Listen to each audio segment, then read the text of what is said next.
tentang studi efektivitas disinfeksi, sterilisasi, dan penggunaan antimikroba dalam mengendalikan mikroorganisme patogen. Baik, yang pertama ada antiseptik dan disinfektan. Antiseptik dan disinfektan adalah senyawa kimia yang digunakan untuk memerangi mikroorganisme, namun terdapat perbedaan utama dalam penggunaan aplikasinya. Antiseptik dan disinfektan dapat menghambat pertumbuhan bakteri yang berlebihan sehingga digunakan untuk mencegah terjadinya penyebaran infeksi. Chlorhexidine gluconat merupakan salah satu pilihan antiseptik yang terbaik karena memiliki kemampuan terikat pada kulit sehingga menghambat pertumbuhan bakteri. Antiseptik adalah agen kimia antimikroba yang dirancang khusus untuk diaplikasikan pada jaringan hidup seperti kulit dan membran mukosa guna mengurangi jumlah mikroba dan mencegah infeksi satu spesies, terutama pada luka atau sebelum prosedur medis. Selanjutnya ada disinfektan. Disinfektan ini adalah zat kimia yang digunakan terutama pada benda mati atau permukaan non-hidup untuk membunuh kuman, virus, bakteri, dan mikroorganisme yang dapat menyebabkan penyakit. Selanjutnya ada chlorhexidine gluconat atau CHG sebagai antiseptik pilihan. CHG ini merupakan salah satu pilihan antiseptik utama di fasilitas kesehatan dan produk domestik karena efektivitasnya dalam membunuh dan menghambat pertumbuhan bakteri. CHG adalah senyawa biguanid yang bermuatan positif. Senyawa ini bereaksi dengan dinding sel bakteri yang bermuatan negatif. Reaksi ini menyebabkan kerusakan pada dinding sel bakteri yang kemudian mengakibatkan kematian sel. CHG adalah antiseptik spektrum luas yang sering digunakan untuk mencegah infeksi, termasuk yang disebabkan oleh bakteri multidrung resistant organisme atau disingkat dengan MDRO seperti MRSA. Konsentrasi efektif. Pertama, konsentrasi rendah 0,001% akan menghambat pertumbuhan bakteri. Kedua, konsentrasi lebih tinggi 0,01% menimbulkan efek pembunuhan bakteri. Batas konsentrasi CHG yang aman digunakan adalah untuk kosmetik adalah 0,02%. Untuk antiseptik dan disinfektan adalah 2% sampai dengan 4%. Efektivitas CHG terhadap MRSA manfaatnya menurunkan infeksi. Pencegahan infeksi mandi rutin menggunakan CHG harian dilaporkan membantu mengurangi risiko infeksi aliran darah dan infeksi oleh MDRO terutama MRSA. Selanjutnya ada penggunaan antibiotik secara berlebihan. Penggunaan antiseptik secara berlebihan terjadi ketika antibiotik digunakan saat tidak dibutuhkan. Antibiotik merupakan salah satu kemajuan besar dalam bidang kedokteran. Namun, pemberian resep yang berlebihan telah menyebabkan munculnya bakteri resisten, bakteri yang lebih sulit diobati. Beberapa kuman yang dulunya sangat responsif terhadap antibiotik ini kini semakin resisten. Hal ini dapat menyebabkan infeksi yang lebih serius seperti infeksi pneumokokus, pneumonia, infeksi telinga, infeksi sinus, dan meningitis, infeksi kulit, dan tuberkulosis. Mengurangi kolonisasi. Mandi CHG membantu mengurangi kolonisasi bakteri MRSA dan insidensi MRSA, ventilasi asociated pneumonia. Penggunaan berlebihan antiseptik yang berlebihan dapat menyebabkan munculnya bakteri MRSA dengan sensitivitas yang menurun atau bahkan resisten terhadap antiseptik. Selanjutnya ini ada disinfeksi, sanitasi, sterilisasi, dan teknik aseptik. Pertama ada disinfeksi. Disinfeksi merupakan proses pembasmian mikroorganisme patogen dalam air agar air aman dikonsumsi. Disinfektan kimia merupakan oksidan sehingga adanya senyawa-senyawa lain dalam air seperti nitrat dan amonia dapat menurunkan kinerja disinfeksi. Dalam penelitian ini, pengaruh senyawa-senyawa nitrat dan amonia pada proses disinfeksi serta parameter kinetik dalam menyisakan Escherichia coli akan dievaluasi. Sampel air yang diteliti berasal dari outlet unit filtrasi instalasi pengolahan air atau IPA. Gunung Pengiliun Padang dengan kadar Escherichia coli sebesar 920 sel 100 ml. Penentuan dosis dan waktu kontak optimum menggunakan larutan artifisial yang mengandung jumlah Escherichia coli sesuai sampel dari outlet unit filtrasi telah dilakukan sebelum dan memperoleh dosis kaporit 0,5 mg dan waktu kontak 30 menit adalah kondisi optimum bagi proses disinfeksi. Selain itu, disinfeksi merupakan suatu proses pengolahan air untuk membunuh bakteri patogen menggunakan bahan disinfektan. Pembuangan disinfektan biasanya dilakukan setelah unit filtrasi dan perlukaan siskor sebesar 0,2 sampai 0,5 mg per liter. Setelah untuk di jaringan distribusi PP nomor 82 tahun 2001, beberapa jenis disinfektan yang sering digunakan dalam proses menghilangkan mikroorganisme yaitu ozon, radiasi ultraviolet, dan klorinasi. Namun disinfektan yang umum digunakan di Indonesia adalah kalsium hipoklorit CaClO2 atau kaporit karena harganya relatif murah, bersifat stabil dan dapat disimpan lebih lama. Selanjutnya ada sanitasi. Pengertian sanitasi secara umum. Sanitasi secara umum didefinisikan sebagai suatu upaya kesehatan yang dilakukan dengan cara melindungi kebersihan lingkungan dari subjeknya. Upaya ini mencakup penyediaan air bersih, penggunaan jembatan sehat, pengelolaan sampah, serta pengaturan saluran pembuangan air limbah. Kegiatan ini merupakan kebutuhan dasar dan dalam tata rumah tangga dan menjadi indikator utama kesehatan personal bagi keluarga untuk mencapai kualitas hidup dan derajat kesehatan yang baik. Pengertian sanitasi lingkungan sementara itu, sanitasi lingkungan merupakan kondisi lingkungan yang optimal sehingga memberikan pengaruh positif terhadap status kesehatan masyarakat yang optimum pula. Prinsip utamanya adalah pengutamaan pencegahan terhadap faktor-faktor lingkungan agar dampak negatif berupa penyakit dapat dihindari. Penyehatan dalam sanitasi lingkungan dilakukan terhadap berbagai media seperti air, udara, tanah, pangan, serta sarana dan bangunan untuk mewujudkan kualitas lingkungan yang sehat secara fisik, kimia, biologi maupun sosial. Selanjutnya ada sterilisasi.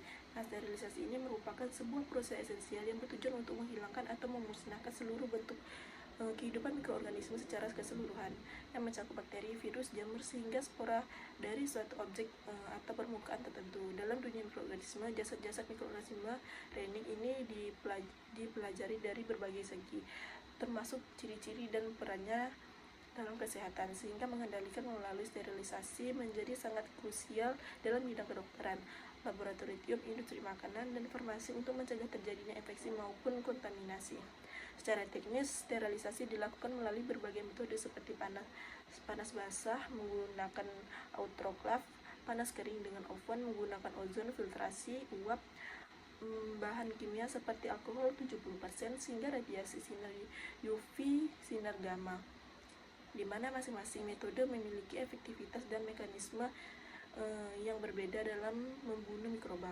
Misalnya, metode panas kering bekerja dengan memberikan efek oksidasi destruktif serta denaturasi protein bakteri, sementara metode radiasi mampu mengaktifkan DNA bakteri tanpa merusak sifat material objek yang disterilisasikan. Keberhasilan proses ini sering kali diukur menggunakan indikator biologi seperti Bacillus Heterohermophilus untuk memastikan bahwa tingkat jaminan sterilisasi telah mencapai dan seluruh mikroorganisme benar-benar telah mati. Baiklah, di sini saya akan melanjutkan materi selanjutnya mengenai tentang teknik aseptis, yang dimana teknik aseptis ini merupakan metode kerja khusus yang dilakukan untuk mencegah masuknya mikroorganisme ke dalam suatu objek atau area tertentu guna menjaga sterilisasi sediaan. Dalam praktik farmasi dan kesehatan, teknik ini didefinisikan sebagai prosedur penanganan sediaan steril yang dirancang untuk meminimalkan resiko kontaminasi oleh mikroba sehingga kualitas dan keamanan produk tetap terjaga selama proses pencampuran atau penyiapan. Fokus utama dari teknik aseptis adalah memastikan bahwa seluruh rangkaian kegiatan, mulai dari lingkungan kerja, peralatan, hingga cara kerja tenaga medis, bebas dari jasa klinik yang dapat menyebabkan infeksi atau kerusakan pada sediaan obat. Selanjutnya di sini ada pengertian tentang antibiotik, yang dimana antibiotik merupakan obat yang digunakan untuk pencegahan dan pengobatan infeksi. Infeksi yang timbul akibat dari adanya bakteri. Penyakit infeksi merupakan penyakit yang diakibatkan oleh mikroorganisme sebagai respon tubuh akibat stimulasi dari sistem pertahanan tubuh. Penyebab umum terjadinya infeksi disebabkan oleh bakteri. Secara umum, tanda adanya penyakit infeksi adalah demam. Persoalan antibiotika terjadi secara global, tidak hanya terjadi di Indonesia, yang merupakan persoalan membutuhkan penyelesaian bersama. Penggunaan antibiotika yang tidak rasional dapat mengakibatkan peningkatan resistensi antibiotik secara signifikan. Oleh karena itu, penggunaan antibiotik harus bijak dan rasional agar mengurangi beban penyakit, khususnya penyakit infeksi. Bakteri yang menjadi kebal atau bermutasi terhadap pemberian antibiotik yang mengakibatkan antibiotik tidak memiliki kemampuan untuk menghambat pertumbuhan atau membunuh bakteri. Hal ini dinamakan bakteri telah resisten terhadap antibiotik tersebut. Penggunaan antibiotik secara bijak adalah penggunaan antibiotik harus memenuhi prinsip. Yang pertama, ada tepat diagnosis dapat dilakukan dengan pemeriksaan klinis, laboratorium, dan penunjang lainnya. Yang kedua, ada tepat pasien. Yang ketiga, ada tepat jenis antibiotik dengan mempertimbangkan kemampuan antibiotik. Yang keempat ini ada tepat regimen dosis, meliputi dosis, pemberian, interval, dan lama pemberian. Penggunaan antibiotik ditujukan untuk pengobatan penyakit infeksi. Penyakit infeksi adalah penyakit yang ditimbulkan oleh mikroorganisme yang merupakan respon tubuh akibat stimulasi sistem kekebalan tubuh. Penyebab umum infeksi adalah bakteri. Selanjutnya ini ada pengertian dari agen fisikawi dalam pengendalian mikroba. Agen fisikawi merupakan metode pengendalian mikroorganisme yang memanfaatkan faktor-faktor fisik tanpa menggunakan bahan kimia. Metode ini bekerja dengan cara merusak struktur sel, menghambat metabolisme atau merusak materi genetik mikroba, sehingga mikroba tidak dapat tumbuh atau mati.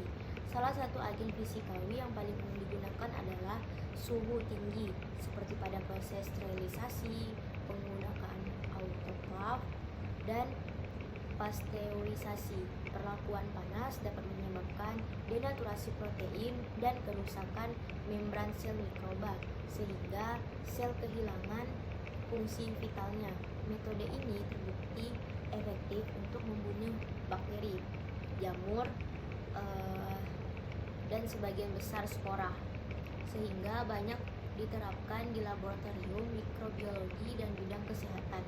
Selain panas, radiasi juga digunakan sebagai agen fisikawi, terutama radiasi ultraviolet seperti UV. Radiasi UV bekerja dengan cara merusak DNA mikroorganisme, khususnya melalui pembentukan dimertimin yang menghambat proses replikasi sel. Radiasi UV banyak digunakan untuk sterilisasi udara, air, dan permukaan karena praktis dan tidak meninggalkan residu. Selanjutnya, agen fisikawi dalam pengendalian mikroba. Agen fisikawi lainnya adalah filtrasi, yaitu pemisahan mikroorganisme secara fisik dari cairan atau udara menggunakan membran berpori kecil.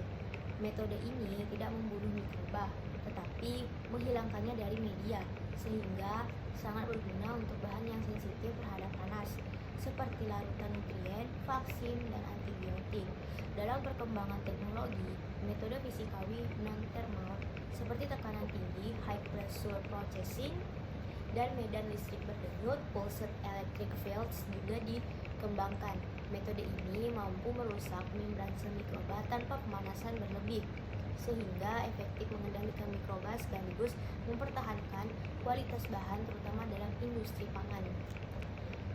Dan yang terakhir di sini ada kesimpulan.